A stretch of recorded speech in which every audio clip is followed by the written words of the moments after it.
I recall that was in Tampa and got the You just message come back from the Maritimes. that yeah, I just got back from Maritimes. That's correct. And I Yeah. had been I've been over there. I had been there twice, and I was at the school and I was helping some with Larry, Malenko, and Dean was in Japan, and Larry at this time his health was declining a little bit, and I got a call for my buddy Rico and myself. The two Australian boys were coming in from Australia to go and pick them up at the airport. And now, Mark, it may be a little bit different than what I'm recalling, but I do remember we went to the airport and picked you up, and you were going to go back to Malenko's to your room. But you guys wanted to go see the ring first thing. It was like, you had to go. They had to go. He got his name Mark very, very honestly, but we had to go out. We had to go out to school. They had to see that ring, I know, being a lifetime wrestling fan, the enthusiasm. But they've been on this long ass. Well, we landed in Mecca, right? So, like, you gotta. Yeah, no, so I can say you've been on this long ass flight. I think you had a layover in L.A. Then you come, the rest way across the country. And I'm sure you was worn out and jet lagged, etc. But man, you take us to the ring. We want to see where's the training facility, And before you went to bed or wanted to get anything to eat or drink or anything like that, it was like, we took you out there to where the academy or the rings were set up at that time. And man, you guys were just wide eyed looking. I'm like, oh man, touching the ropes like you would do, and just normal things that shaking people would do.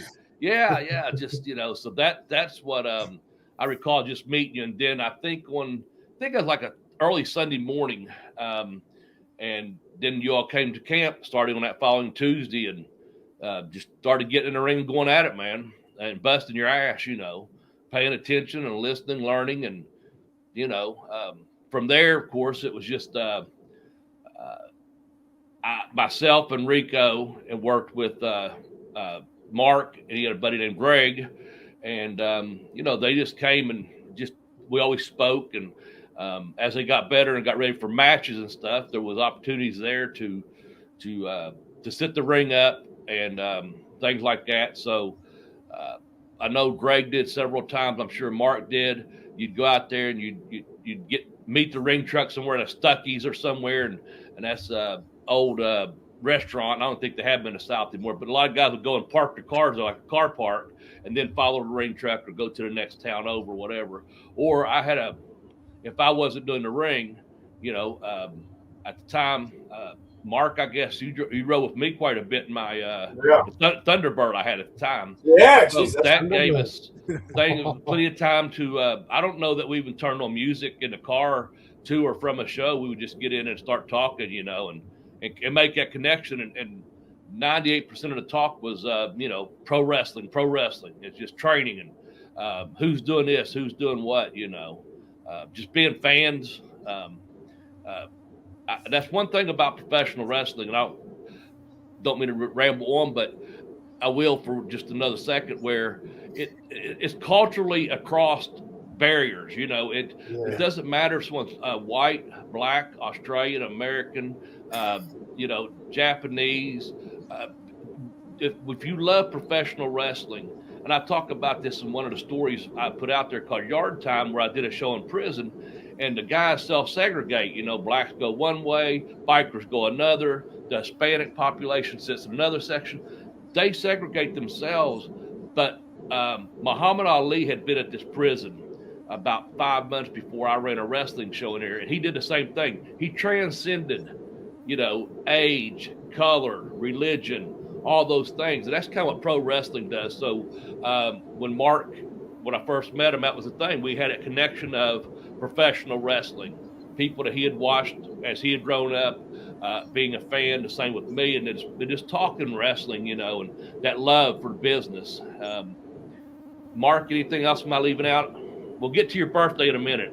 I was just going to ask that. I heard a little birdie told me that Mark turned 21 over in the United States, and that was a bit of a blowout for him. So I remember you took me to Clearwater, Florida, I think, when it was the first time we went to Clearwater.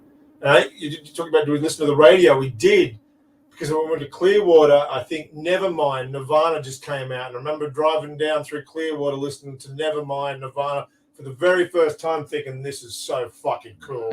Wrestling, Florida, here listening to Nirvana for the first. Yeah, it was some pretty sweet time. Yeah, we had a lot of fun. Like, you know, I think it was just we didn't try to be friends. It was just naturally just kind of bonded, and we just sort of it was just a lot of fun. And then, you know, there was just such an interesting mix of people at the Malenko camp when we were there, and including the Japanese. Do you remember? And I think I've told you this before, Bobby. I think I've even told you, Rob. Do you remember with the Japanese kids that came there? And then, if you remember, like the Malenko School of Wrestling was like a little industrial state, you know, what I mean? Like warehouses and there's right. Anyway, I think there must have been in one of the warehouses or somewhere near there. There was like a little townhouse or something where all the Japanese kids, and these Japanese kids would just turn up unannounced. Yeah. At Larry saying, "I'm here to train." Larry had no idea these guys would turn up. Right. Anyway, there used to be a pond near the school. And there used to be like an abundance of ducks that used to live in this pond. It was beautiful. And the Japanese kids came in, and over the months, the ducks started disappearing. And we were all trying to work out where the ducks had gone. And lo and behold, we worked out that the Japanese kids got a lot of money. It was pretty much free food. Yeah. Yeah, I remember that. That was another thing too, though. It's funny. One of them slept in the closet. Do you remember that? Yeah, literally in the closet. He had no room. Slept in the closet. Yeah, he was like Kramer written out to George, you know. And that kid grew up to be the great Muda. There you go. Exactly. But that was another thing, though, that Mark and I bonded on. And you're making these trips. And at the time, I remember Malenko would get on Mark about his eating habits. You know, he was young and you know, over there learning conditioning as well. So I'm a big eater, always have been. And luckily at one point I could stay in shape no matter what I ate and this and that. But Mark and I he had to have Burger King, you know, loved Burger King. But the big one was, though, we've got the Waffle House, and Mark had to go to the fucking Waffle House because they're open 24/7, 7 days a week. I don't even know why they put locks on the doors. You know, they never. Their motto is we never close. So I mean, why do you fucking put a lock on your door if you never close? But once Mark, it was like I don't know how to describe it. He got that first bite of Waffle House, and it was just like you can tell him, Rob, what Mark, he took a bite, and man, the next thing you know, he's like an addict, you know, just I love Waffle House. Where can I get my next hit, you know? When's the next visit to a Waffle House? And then I graduated to White Castle and then Cracker Barrel. I know the list goes on. Stop. Yeah. But I can happily say I'm half. It's only taken me about 30 years to work that Waffle House off. And good on you. Good on you. That's awesome. And is it true? Now, Mark used to tell me this all the time whenever we trained. Is it true that you guys trained on concrete whenever you guys did your bumps? Now, I find it hard to believe, but was it true? Or was he just telling us that because we have to train on some shitty ass mats sometimes? Kayfabe, I don't know anything. Okay. No, we used to get beat. We used to get beat by 2x4s across the back. Yeah. Train on concrete, and even though it's Tampa, we trained even when it snowed. You know, so yeah. No, we actually had two pretty nice rings set up at the time. They was really growing at that time. The academy was. So, do you remember Larry? You know, he'd be training, and he was the funniest ass guy. I was very, very lucky that Larry took me to his house and let me live there, and I learned so much, just not at the camp, but when I was living at his house. But he had these people skills. It was just amazing. And of course, when you're in he had a business. His business was obviously training. He was making money, and some guys are going to obviously make it. There's some guys that are not going to make it, and so he's open to everyone. But I remember Larry one time. He's so good with his face. He's just like, I can't even remember who it was. It might have been Ricky Starr or someone. Anyway, chewing Larry's ear off about what he was doing, everything else. And I'm not sure if he handed him a tape or he handed him something.